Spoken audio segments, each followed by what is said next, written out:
വിവാഹമോചന കേസിൽ ഒരു സുപ്രധാന വിധി പ്രഖ്യാപിച്ചിരിക്കുകയാണ് സുപ്രീം കോടതി ഇന്ന്. വിവാഹമോചന കേസുകളിൽ പങ്കാളിയുടെ ശബ്ദ റെക്കോർഡിംഗ് തെളിവായി സ്വീകരിക്കാമെന്നാണ് വിധി.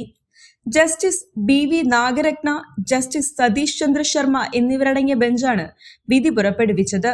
പങ്കാളിയുടെ അറിവോ സമ്മതമോ ഇല്ലാതെ അവരുടെ ഫോൺ സംഭാഷണം റെക്കോർഡ് ചെയ്തത് സ്വകാര്യതയെന്ന മൗലികാവകാശത്തിന്റെ വ്യക്തമായ ലംഘനമാണെന്ന പഞ്ചാബ്, ഹരിയാന ഹൈക്കോടതിയുടെ ഉത്തരവ് റദ്ദാക്കിയാണ് സുപ്രീം കോടതിയുടെ വിധി.